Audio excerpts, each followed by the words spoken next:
Na Mheshimiwa Spika, nikiwa namalizia, kipekee kabisa kwa kihistoria kabisa niwapongeze timu ya Singida kwa kuwafunga Simba liingie kwenye Hansard.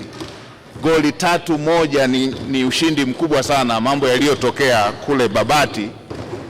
Na nimemwomba radhi Mheshimiwa Waziri Mkuu kwamba sikuwatuma, mimi nilikuwa kwenye majukumu alionituma, kwa hiyo hayo walifanya tu wenyewe na wamefuzu kucheza fainali. Hiyo ni hatua kubwa, na Mheshimiwa Kingu pamoja na wabunge wa Singida wanakusubiri Mheshimiwa Spika upongeze kama unavyofanyaga kwa timu zingine. Mwisho kabisa, napenda kukushukuru tena wewe mwenyewe Mheshimiwa Spika kwa kunipa fursa ya kuwasilisha hoja hii ndani ya bunge lako tukufu. Mheshimiwa Spika na waheshimiwa wabunge na umma wa Tanzania, umesikiliza kwa umakini, na narudia tena, wasikose kusikiliza bajeti kuu ya serikali itakayoelezea mafanikio ya kihistoria yaliyofikiwa katika nchi yetu chini ya uongozi wa Dr. Samia Suluhu Hassan, tutakayowasilisha tarehe 12 Alhamisi ya wiki ijayo, panapo majaliwa ya Mwenyezi Mungu. Hotuba hii inapatikana katika tovuti ya Wizara ya Fedha ambayo ni www.mof.go.tz. Mheshimiwa Spika, kwa unyenyekevu mkubwa sasa naomba kutoa hoja.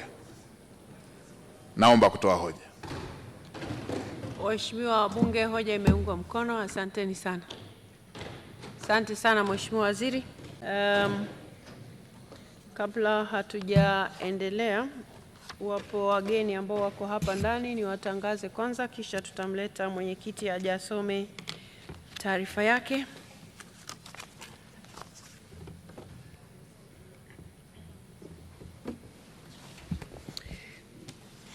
Lakini pia ili kumbukumbu za Mheshimiwa Waziri zikae sawa, huwa sipongezi kila timu inayoshinda timu nyingine.